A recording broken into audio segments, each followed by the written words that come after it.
take care of the birds of the air, and also take care of the air. Take care of the fish in the sea, and also take care of the sea. This evening and from this night forward, we must become one collective worldwide network to obey the first commandment given by the creator of the universe, which is to take care and protect my creation. We are tonight. That is the voice of the Reverend Dr. Gerald Durley addressing the Religions for the Earth World Conference in 2014. Dr. Durley is the pastor emeritus at Providence Missionary Baptist Church in Atlanta, and I'm honored to say a member of the American Resilience Project Advisory Board. We'll get to my conversation with Dr. Durley in a moment, but first, it's my pleasure to welcome you to the very first episode of the American Resilience Podcast. I'm your host, Roger Sorkin, the director of the American Resilience Project, which creates films designed to influence public policy, inspire behavioral change, accelerate the energy transition, and strengthen civilizational security. And while we're still hard at work on our Current Revolution Energy Transition film series, along with Farm Free or Die, which we'll be using to promote the 2023 Farm Bill as a way to fight the climate crisis, we thought the time was right for an American Resilience podcast to help us stay on track with the strategic narratives that we cultivate with our films. And so we'll be featuring interviews with some of the trusted messengers who've appeared in our films over the years, who can help us modify and adapt the narratives as needed. So thank you for being on this journey with us. And now for my interview with Reverend Dr. Gerald Durley, who appeared in our first Current Revolution film, The Transformation Cannot Be Stopped. Welcome, Dr. Durley. Roger Sorkin, it is an honor to be here in this resilient environment. Well, it's an honor to have you here, especially on our first program. And I met you and first heard you speak around the time when you started describing the climate crisis as the civil rights issue of our time. And you had been deeply involved in the civil rights movement for 50 years prior to that. And I'd like for you to describe your journey through the civil rights movement and how that led you to climate justice as a dominant civil rights issue. Roger, first of all, I'm just so pleased to be here. And the question that you ask is so relevant and important.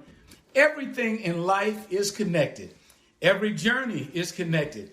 And my journey in life's dedication was, how do I uplift the atrocities that have been posed upon the African American community and others as far as racial discrimination, voter disenfranchisement, economic and educational inequalities. We were fighting for constitutional rights.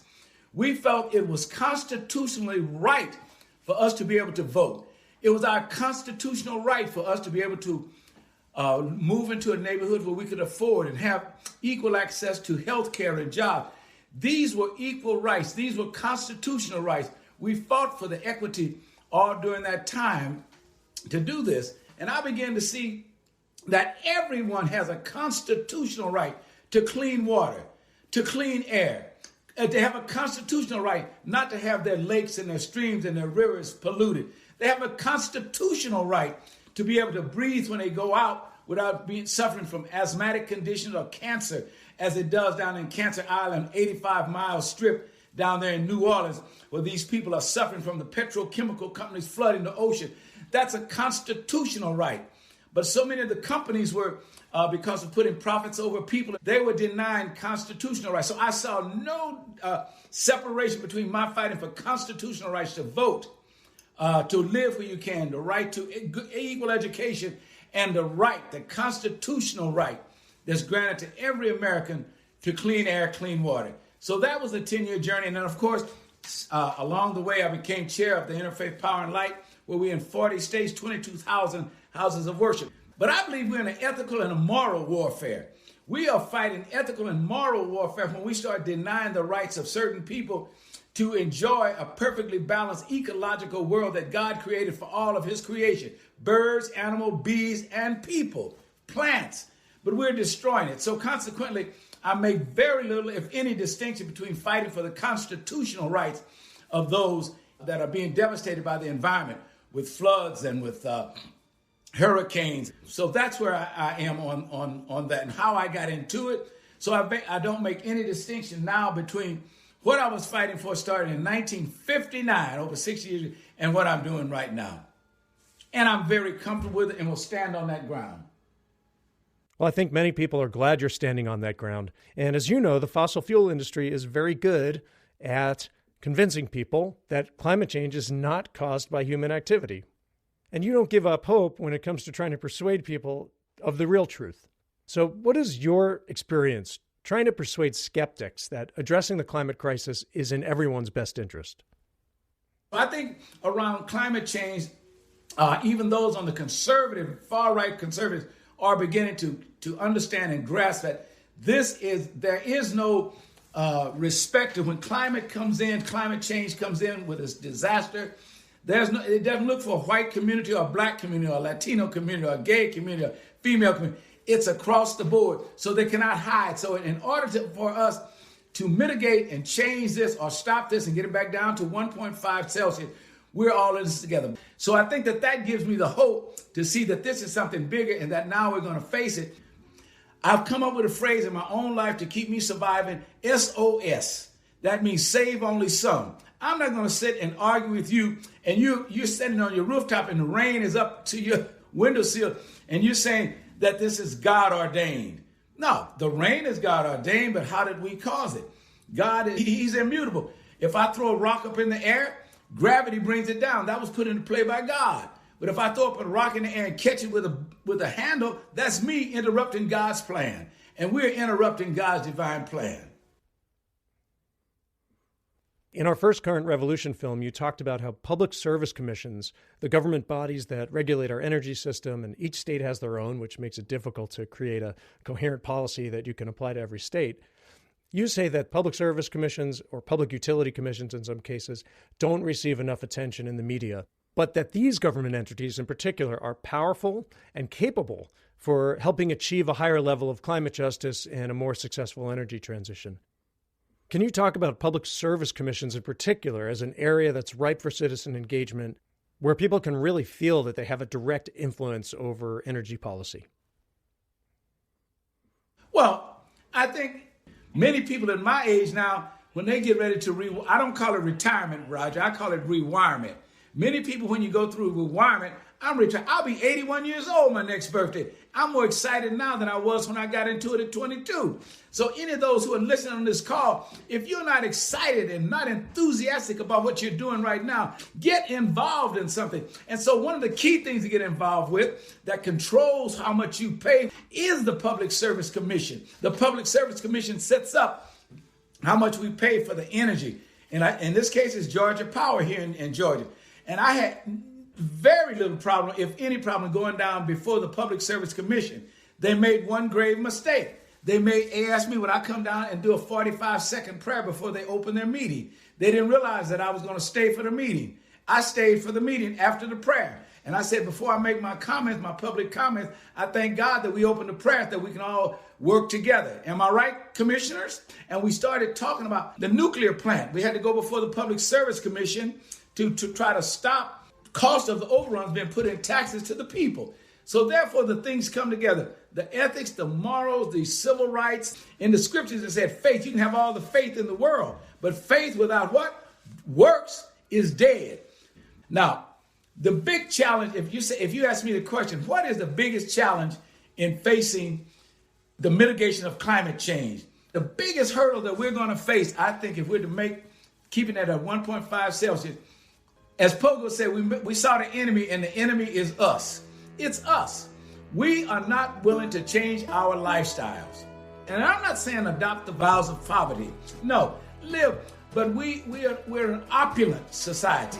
And guess what? Watch this.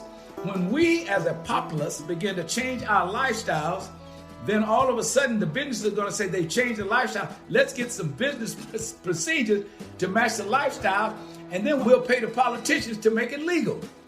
So it starts with us saying, wait, let's change our desires and change our wants and still have a quality of life.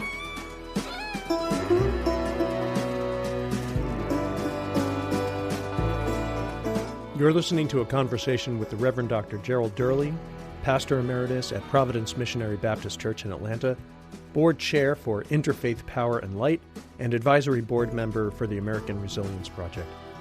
You're listening to the American Resilience Podcast from American Resilience Project. And you can watch all of our films for free on our website, including Current Revolution, The Transformation Cannot Be Stopped, which features today's guest, Reverend Dr. Gerald Durley.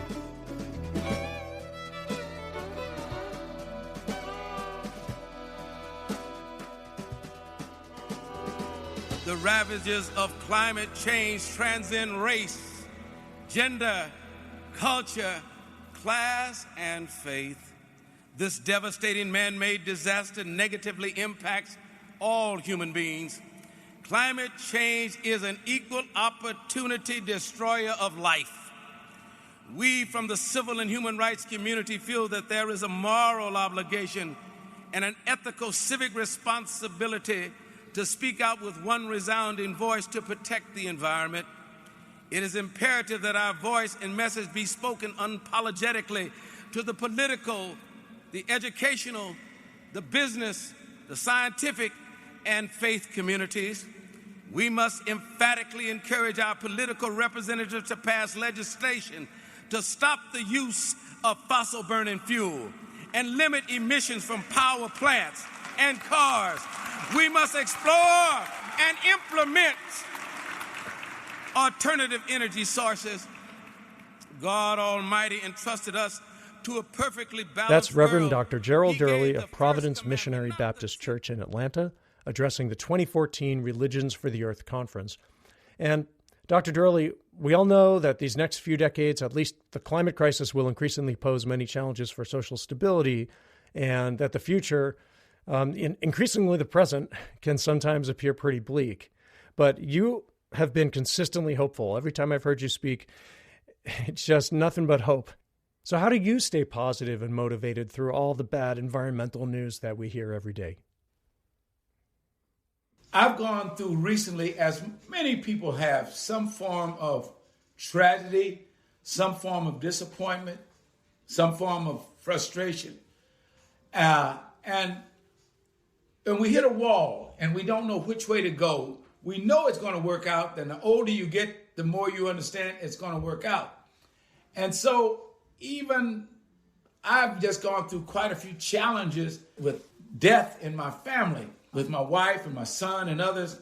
And people come up to me and say, Dr. Durley, you're so strong. And I have to let them know I am not strong. I have my moments when I really break down. I have my moments when I'm not, as you say, strong. But I say a word that might define me a little more is I'm resilient. I'm resilient in the fact that when it hits me because of things I've gone through, I'm going to keep getting up. I'm going to keep finding a sense of stability in the midst of whatever I'm going through. So I think with the mitigation of climate change, we're going to face the deniers. We're going to face those that will continue to do it on their side of a profit. But we've got to look at the resilient nature in the sense that we're going to keep coming back. We're going to stay in the movement. 62 years